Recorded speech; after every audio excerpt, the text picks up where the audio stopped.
जो हम अभी पढ़ेंगे, आज हम पढ़ेंगे इतिहास, 9th क्लास का इतिहास है। क्या है? 9th क्लास का इतिहास पढ़ेंगे ना।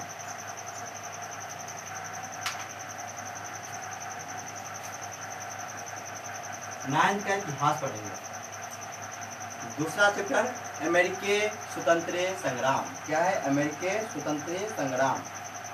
अमेरिका स्वतंत्रता संग्राम जो है, अमेरिकी स्वतंत्र संग्राम जो 1775 से 83 तक हुआ था ना।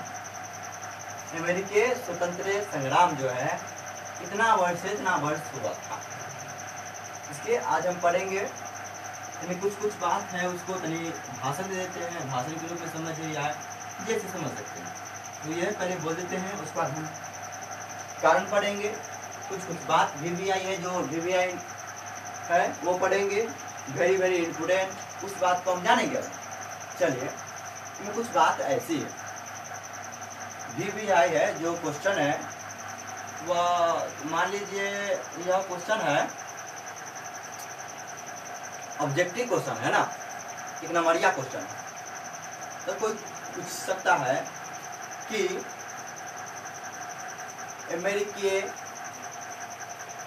अमेरिका महाद्वीप का खोज किसने किया था? क्या? अमेरिका महाद्वीप का खोज किसने किया था? तो क्रिस्टोफर कोलंबस ने किया था। अमेरिकी महाद्वीप का खोज क्रिस्टोफर कोलंबस ने किया था। और बात करें तो इसमें कितने उपनिवेश है? उसमें 13 उपनिवेश है। कितना उपनिवेश है? ये क्रांति जो है वह इसमें 13 उपनिवेश था। उसमें से एक उपनिवेश जो है, एक उपनिवेश के बारे में पढ़ेंगे। जो उपनिवेश किसका उपनिवेश था? इंग्लैंड का उपनिवेश था। और उपनिवेश का नाम क्या था? तो जानवे करते हैं, अमेरिका था। क्या था? अमेरिका। क्योंकि इंग्लैंड जो था, इंग्लैंड वो अमेरिका पे शासन चला रहा, जो शासन चला रहा था उसी को हम कहते हैं, चलाने वाला को जो होता है वो अमेरिका को इंग्लैंड गुलाम रखा था, गुलाम बना रखा था।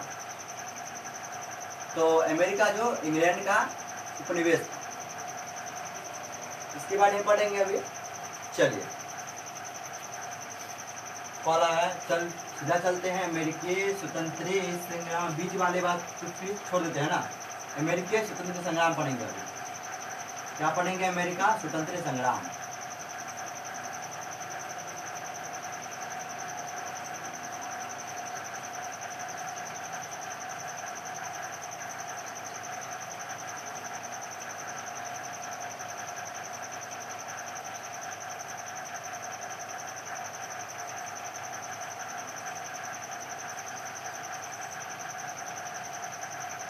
अमेरिकी स्वतंत्र संग्राम तीसरा चैप्टर के 9th का सिलेबस है। क्या? 9th का सिलेबस है ना। तो अभी यही बात पढ़ेंगे हम, अमेरिकी स्वतंत्र संग्राम, अमेरिका स्वतंत्र संग्राम।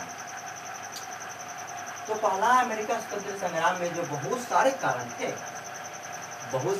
थे, लेकिन उसमें से VVI जो है उस बात को हम पढ़ने जाएंगे। पहला जो था राजनीतिक कारण, सामाजिक धार्मिक कारण, बौद्धिक कारण, भौगोलिक कारण, बहुत सारे कारण। तो सभी को अगर हम वर्णन करेंगे, पढ़ेंगे, वर्णन करेंगे अभी बड़ा बढ़िया से पूरा। पहला जो हमारा है राजनीतिक, ये लिखिएगा, दीजिएगा पहला राजनीतिक।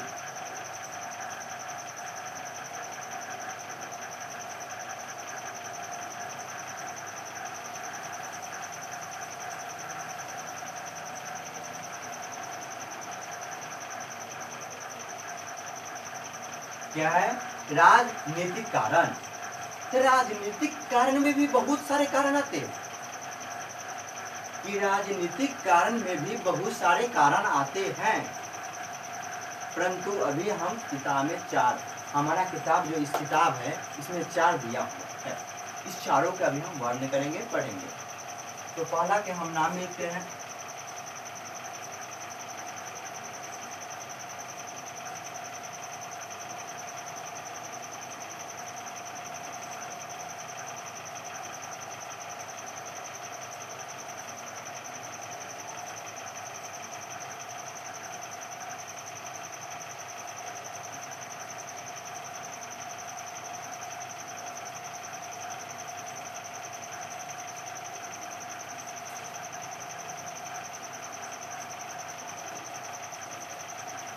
क्या है, इसको पढ़ेंगे अभी हम, किसको पढ़ेंगे, इसको, उपनिवेश का प्रशासनिक व्यवस्था।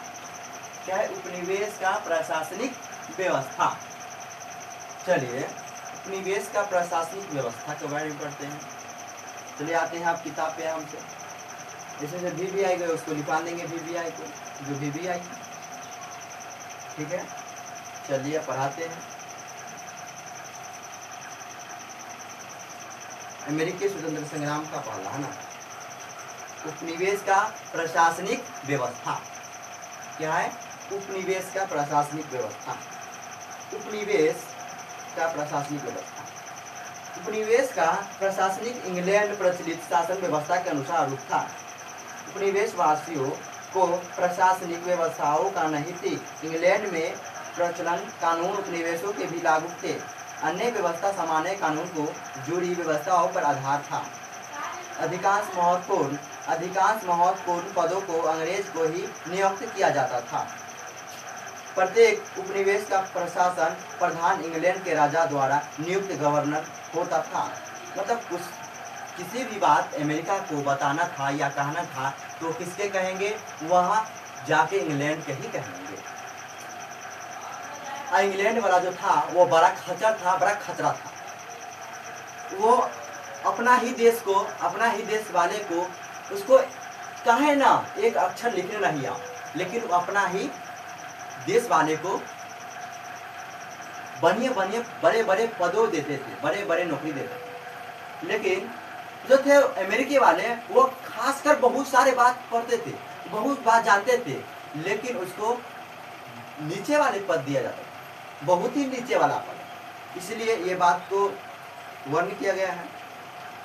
प्रतिनिधि नहीं तो यद्यपि सदस्यों को होते थे, परंतु गवर्नर और व्यवस्थिति के सभा में अंग्रेज थे, जो इंग्लैंड के प्रचलित संसदीय व्यवस्थाओं एवं प्रधानतंत्रिकाओं व्यवस्थाओं की अक्षांश रखते थे। इंग्लैंड के शासक ऐसा नहीं करना चाहते थे, अतः राजनीतिक और प्रशासनिक व्यवस्थाओं को प्रश्न संघर्ष करना बन गया। इस बात के लिए हम बताए, उस बात के लिए संघर्ष करना पड़ा। यदि संघर्ष नहीं करते तो, इसमें संघर्ष नहीं करेंगे तो जो गुलाम तो होवे करेगा, गुलाम है तो ही गुलाम है, अब गुलाम रहेगा। इसलिए क्रांति बना, संघर्ष बना। वहां दूसरा आता है,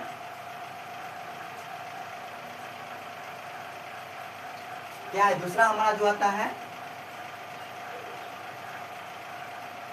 जर्ज तृतीय जर्ज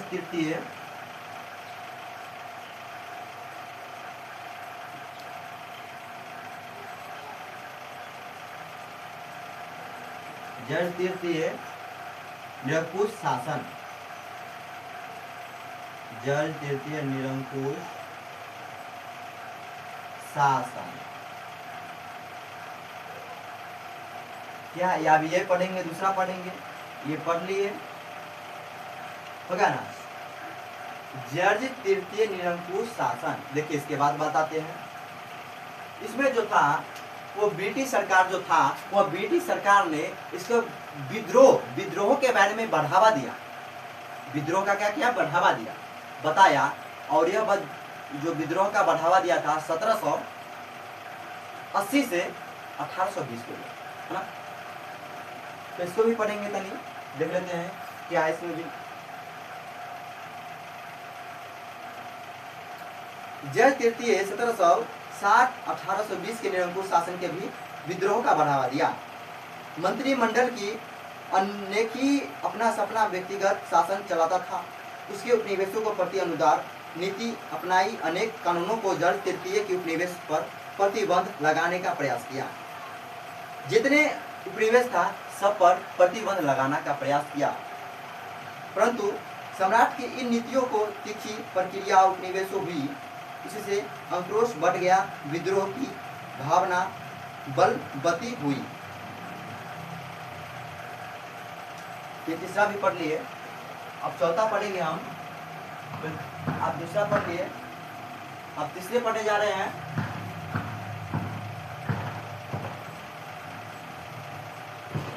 तीसरा में क्या है? तो तीसरा में हमारा ये है जो से कि सप्तवर्षीय युद्ध बारे में, ठीक है ना।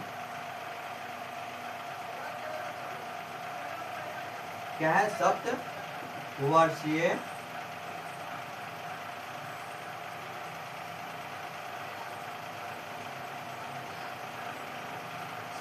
युद्ध का प्रभाव।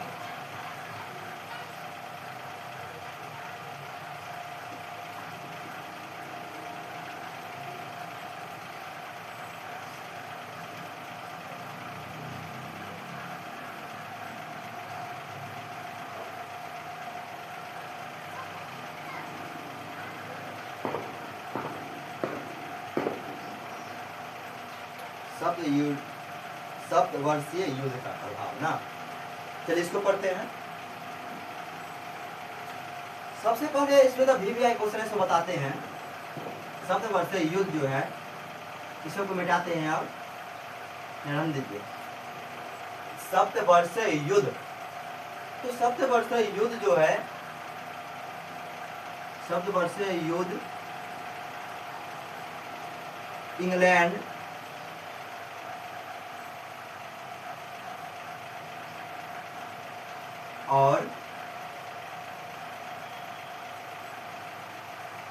और फ्रांस के बीच हुआ था।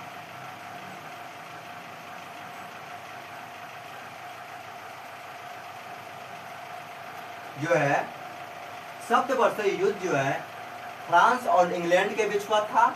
और कितना है? इंग्लैंड और फ्रांस के बीच हुआ था। यह जो है 1756 से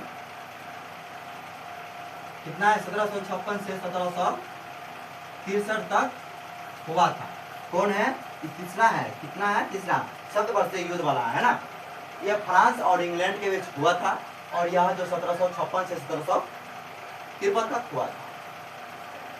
53 तक हो गया तो उसके बाद जो है दूसरा हमारा पढ़ना है, जो पढ़ेंगे अभी जो पहले समझाते हैं सप्तवर्षीय युद्ध में। देखिए,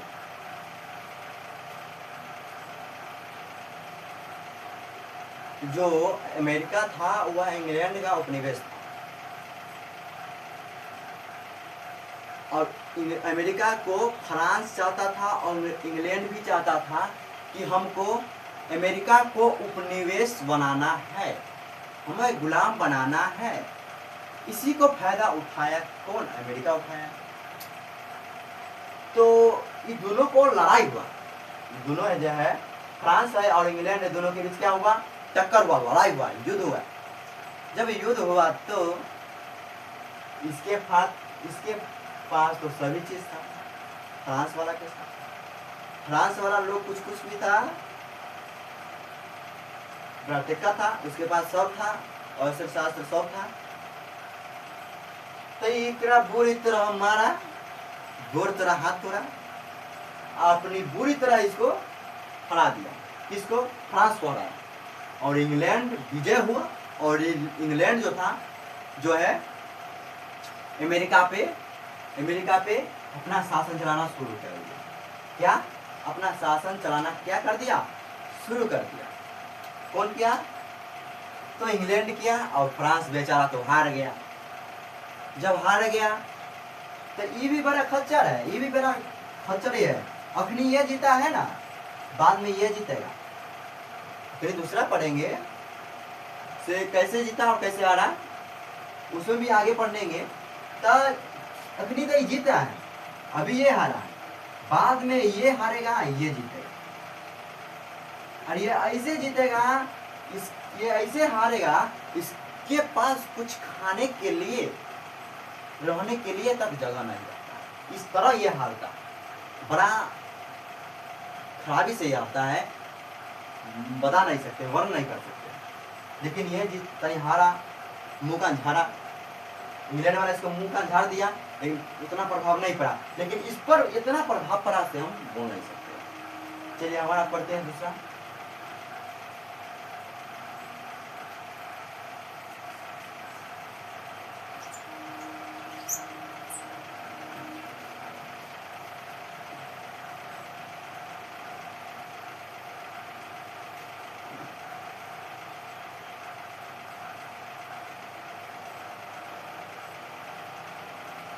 बी में क्या है? धार्मिक, सामाजिक धार्मिक है ना।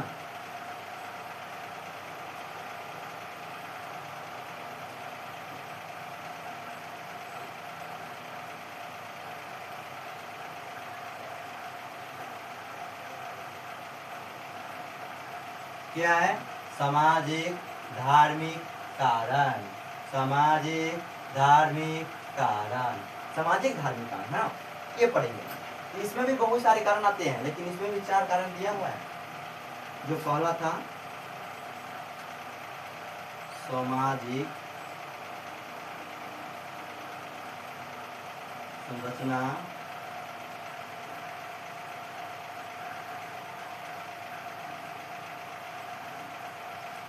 अंतर। क्या था? जो वह था भी सामाजिक संरचना में अंतर, ये पहला। इसमें भी 4 भाग है, लेकिन इसमें भी 4 भाग है। पहला के पढ़ते हैं सामाजिक संरचना में अंतर, तो उसमें भी बात करते हैं, तो बताते हैं। इसमें बात है इंग्लैंड उपनिवेशों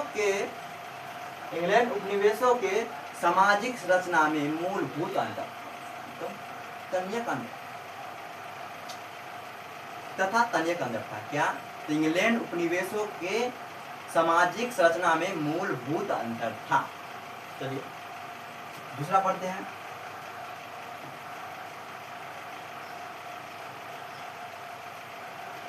माध्यम वर्ग का उदय।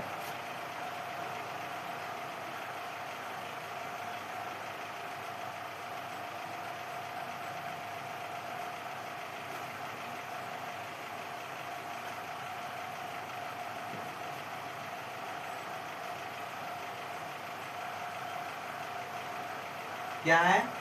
माध्यम वर्ग का उदय है ना। इसको डिलीट करते हैं, 17 युद्ध वाला है, 1756 से 30 वाला है ना।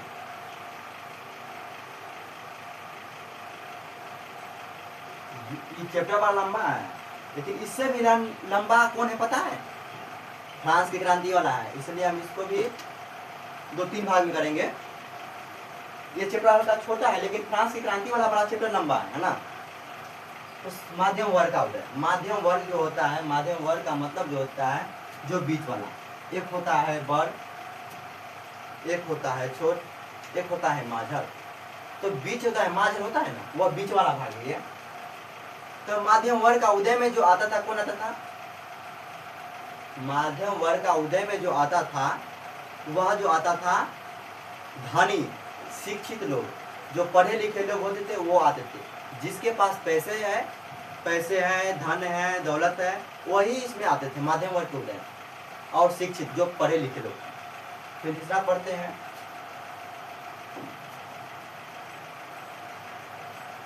तीसरा हमारा क्या है? तो तीसरा जो हमारा है स्वतंत्र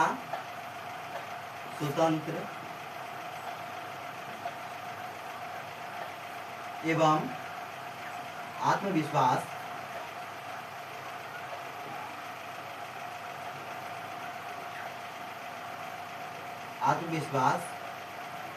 की भावना।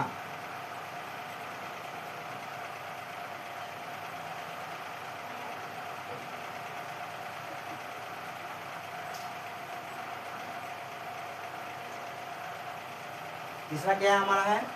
स्वतंत्र एवं आत्मविश्वास की भावना। स्वतंत्र के बाद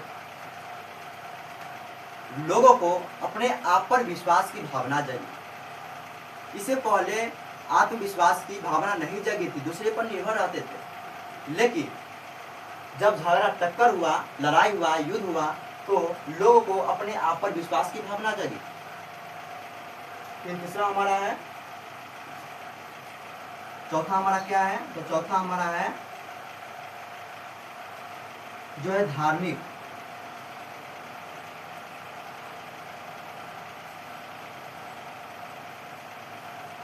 क्या है? धार्मिक। तो धार्मिक में एगो भी एक क्वेश्चन है, वो कभी भी कहीं भी कोई पूछ सकता है। वो पहले लिख देते हैं।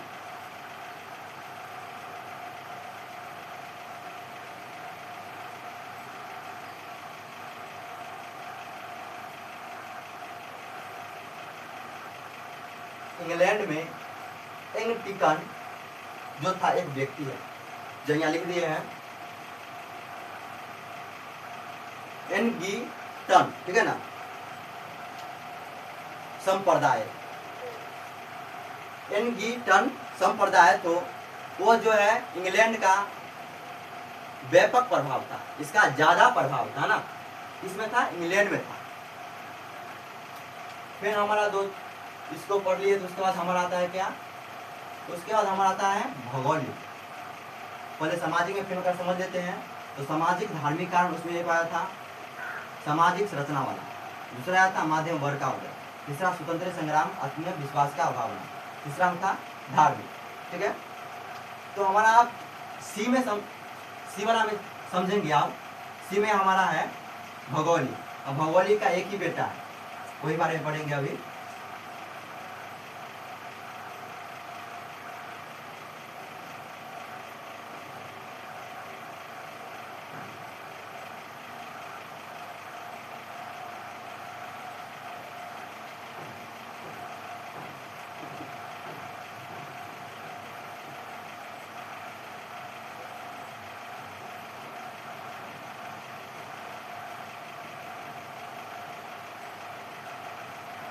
हमारा क्या है, चौथा हमारा सी में क्या है, तो सी में हमारा है भौगोलिक वाला। क्या है?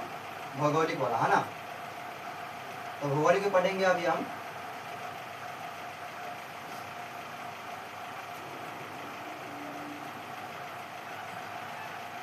बौद्धिक जागरण।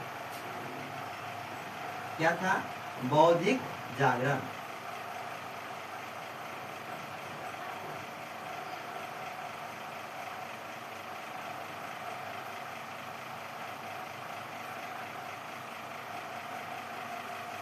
ये एक ही इसमें है, इसमें एक ही है, खाली बौद्धिक जागरण, है ना। तो बौद्धिक जागरण में जो था, इंग्लैंड का उपनिवेश कौन था? तो इंग्लैंड का उपनिवेश अमेरिका था। तो इंग्लैंड वाला बोला हमारा प्रभाव किसी पे होना चाहिए। तो बौद्धिक जागरण में जो था, तो इंग्लैंड वाला जो था ना, वो बोला हमारा उपनिवेश था। तो बौद्धिक जागरण किस पे हो गया? बौद्धिक जागरण जो है, बौद्धिक जागरण हो गया उपनिवेश पर भी, खुद पर था। तो सोचा हमको कष्ट होवे करेगा तो दूसरों को कष्ट करेंगे, छोड़ेंगे नहीं। तो उसके जो आया था, तो बौद्धिक जागरण में उपनिवेशों को दिया। इंग्लैंड तो रहा था, लेकिन अमेरिका वाला को दे दिया, अमेरिका वाला को दे दिया। फिर तीसरा आता है हमारा जो चौथा है, सी डी में आया है, पढ़ेंगे डी।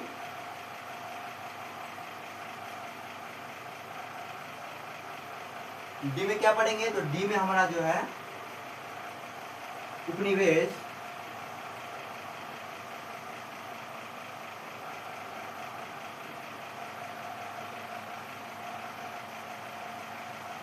उपनिवेशों का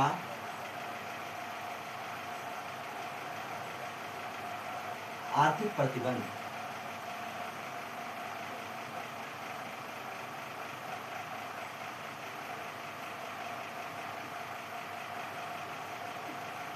उपनिवेशों पर आर्थिक प्रतिबंध। क्या है? आर्थिक प्रतिबंध। तो आर्थिक प्रतिबंध में जानेंगे अभी। आर्थिक प्रतिबंध जो है,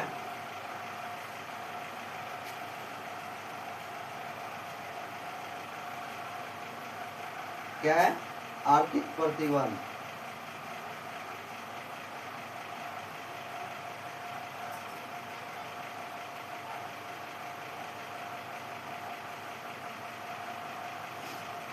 पढ़ा दीजिएगा navigation act undertake act.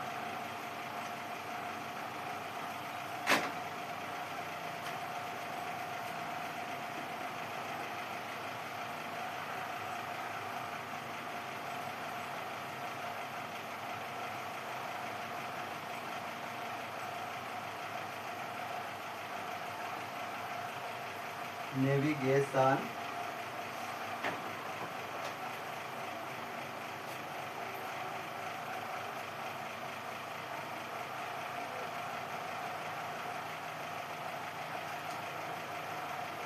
Act undertake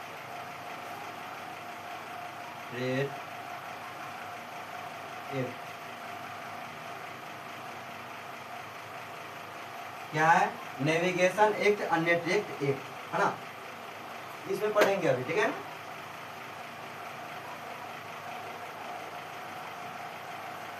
in act के कारण अमेरिकी उपनिवेश अपनी अर्थव्यवस्थाओं का विकास नहीं कर सकते थे।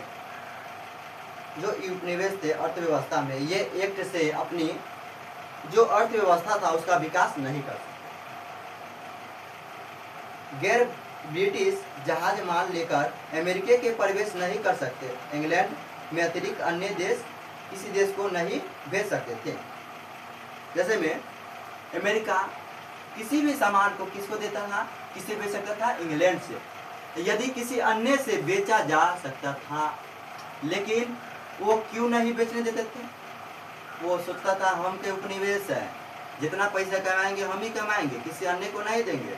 यदि अमेरिका वाला किसी अन्य अतिरिक्त देश से बेचते तो उसे इंग्लैंड वाला को काफ़ी अधिक ज़्यादा में उसको टैक्स भरना पड़ता। तो सोचता कितना ज़्यादा में लेंगे, भरेंगे, किनेंगे, लेकिन हम ही किनेंगे, अब बाद में फिर टैक्स लेवे करेंगे। तो इधर से भी पैसा कमाता था और उधर से भी पैसा कमाता था। कौन? इंग्लैंड वाला सब। इंग्लैंड वाला सब बड़ा खर्चा था, महान खर्चा था सब। उसका हमारा था आयात निर्यात कानून वाला, दूसरा में था आयात निर्यात वाला कानून।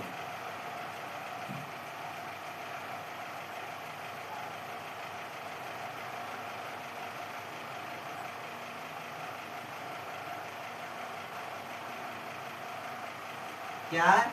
आयात निर्यात कानून। इसमें जो था आयात निर्यात वाला में उपनिवेशवासी सब था। उपनिवेशवासी तब तंबाकू, चीनी, तंबाकू में खैनी, तंबाकू में खैनी होता है ना, तो उसका मतलब खैनी होता है। तंबाकू, खैनी, चीनी, ये सब पर क्या कर दिया? टैक्स लगा दिया। टैक्स क्या कर दिया? टैक्स लगा दिया। उसके बाद हमारा आता है स्टाम्प एक्ट। तीसरा हमारा क्या है? Stamp act. स्टाम्प एक्ट जो है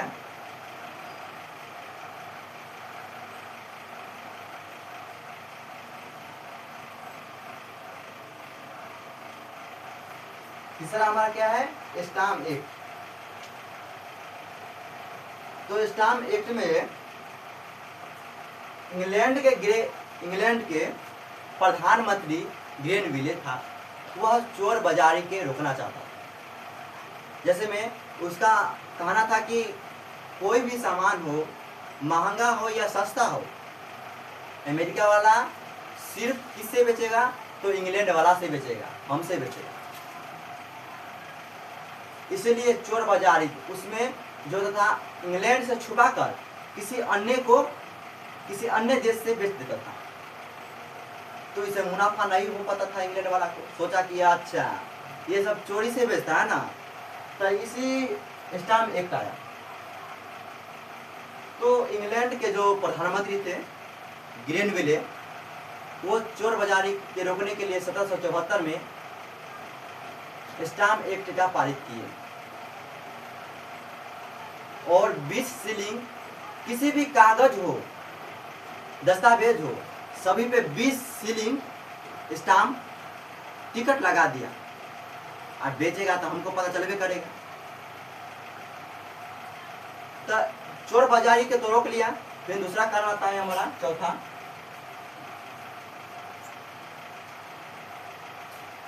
चौथा लिखेंगे आप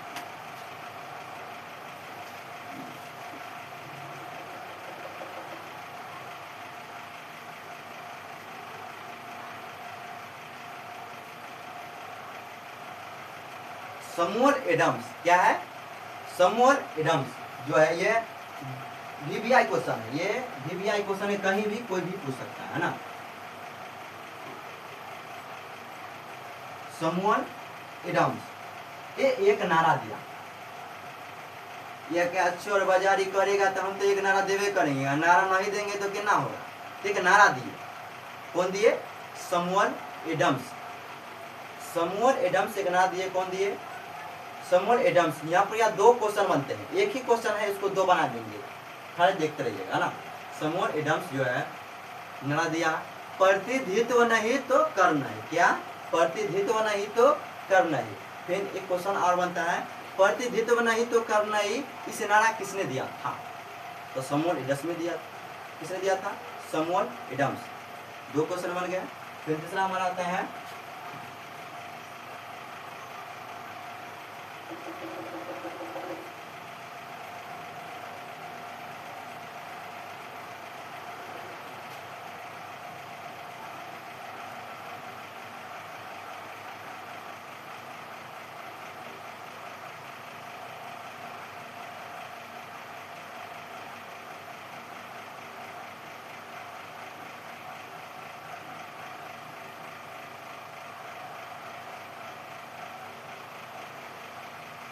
उपनिवेशवासी का एकता। जितना उपनिवेश था सब क्या हो गया? इकट्ठा हो गया। क्या हो गया? इकट्ठा हो गया। तो संघर्ष करना पड़ा, संघर्ष तो किया। तो इसमें देखते हैं क्या है उपनिवेशवासी की एकता में। स्वतंत्र संग्राम के कारण अमेरिका की विजय प्रभावी कारण यह था कि उपनिवेश ने राष्ट्रीय एकता की भावना प्रेरित होकर एकीकृत रूप से युद्ध में भाग लिया। मतलब जितना उपनिवेश था सब इकट्ठा हो गया, एक संगठन बनाया और एक संघर्ष करना शुरू किया, सब एक साथ मिलकर। तो कभी कभी देखते हैं झगड़ा होता है, युद्ध होता है, तो एक घर से रहता है 5 गो और एक घर से रहता है 10 गो, तो कौन जीतता है? एक घर से 10 गो होता है वही जीतता है। इन्हें से रहेगा 10 गो लाठी, होने से रहेगा 5 गो लाठी, तो कौन जीतेगा? 10 गो लाठी ना जीतेगा। यही कारण था। तो पूरा उपनिवेश था, जितने उपनिवेश था सभी उपनिवेश 13 उपनिवेश इकट्ठा हो गया। 13 उपनिवेश क्या हो गया? इकट्ठा हो गया। इकट्ठा हो गया, इकट्ठा संगठन बनाया, एक झुंड में गया लड़ने के लिए, तो तब जीत के आया, तब विजय हो गया इसका। पूरा मुंह का झाड़ दिया होने वाला जीत कर आ गया आराम से। इसी से पूरा 13 उपनिवेश था। तो एक इंग्लैंड वाला क्या करेगा? जगने से बहुत दूर रहा था, लेकिन अभी तो पूरा 13 उपनिवेश था से एकता हो गया। तो आज तक जो इतना ही रखेंगे, कल एक परिमाण पढ़ेंगे हम लोग।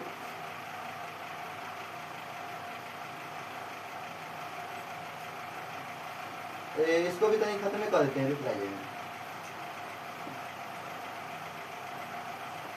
मिस्टेक से तनी एकता में चल गए है ना, परिमाण में चल गए।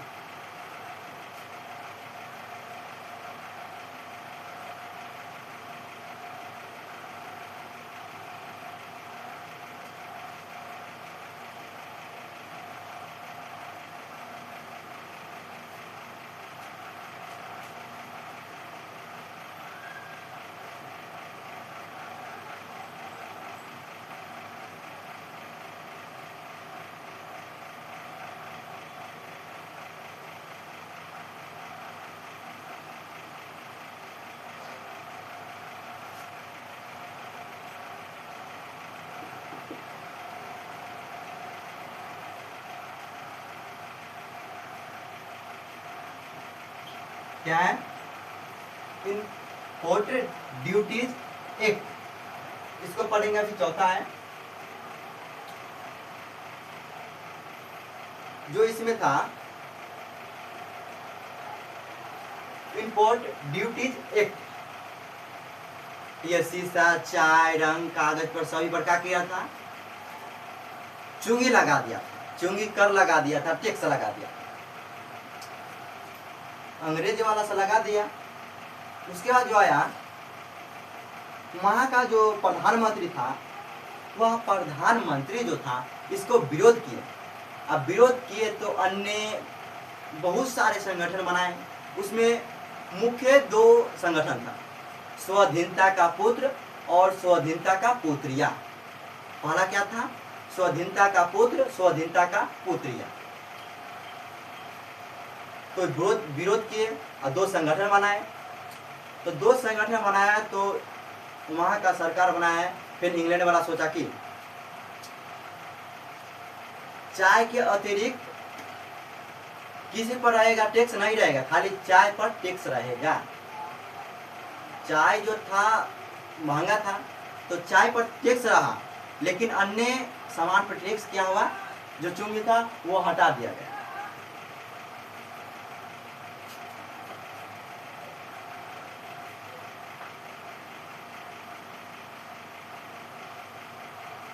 एक है लॉर्ड नॉर्थ का दंडात्मक कानून।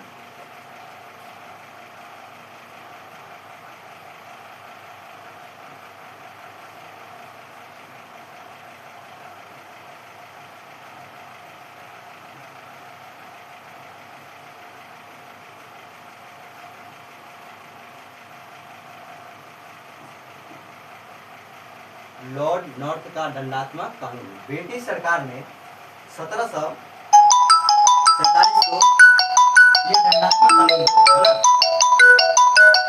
इसमें जो है 5 असामान्य या 5 असामान्य कानून, लॉर्ड नॉर्थ जो है 5 असामान्य कानून बनाए। इसमें जो 5 में से महत्वपूर्ण जो था, सबसे अधिक ज्यादा जो अभी चल रहा है बोस्टन की चाय। कौन है?